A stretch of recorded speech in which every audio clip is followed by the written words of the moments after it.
Hi, good morning Ohio at magandang umaga sa atin mga kasipag. At syempre tapos na ang mahabang bakasyon natin. Balik trabaho na tayo ulit. Ganun talaga ang buhay dito sa Japan. Kung hindi kami magtatrabaho, wala kaming kakainin at wala rin kami ipapadala sa Pilipinas. Kaya naman napakahalaga ng bawat araw na pinapasok namin dito. At nakakapanghinayang din kung absent ka lang sa trabaho. Kasi doon nakabase sa pasok nyo kung magkano sasahurin nyo. At ngayon nasa train station na tayo at maghihintay tayo ng train pabalik to sa apartment natin. Mula dito siguro aabutin ako ng magko 2 hours ang biyahe pa uwi.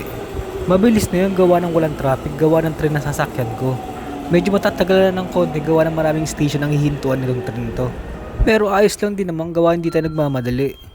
At tulad na nakikita nyo, andito na ako sa station na malapit sa amin. Mula naman dito, magbabike na lang ako. Pagdating naman sa bike, aabutin din ako siguro ng mga 15 minutes mula dito. Siya nga pala mga kasipag, pagpasensya nyo na yung boses ko ngayon.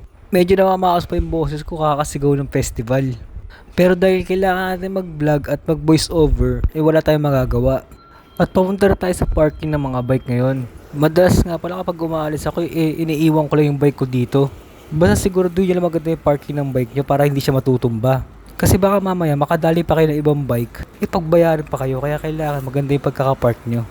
At take note, huwag kayo magka-park sa hindi parking ng bike. May designation talaga ng parking ng mga bike lang. Para pag nagka-problema, may laban kayo. At ito na nga, dito tayo sa bike ko. O paano mga kasibag, hanggang dito na lang. Peace out!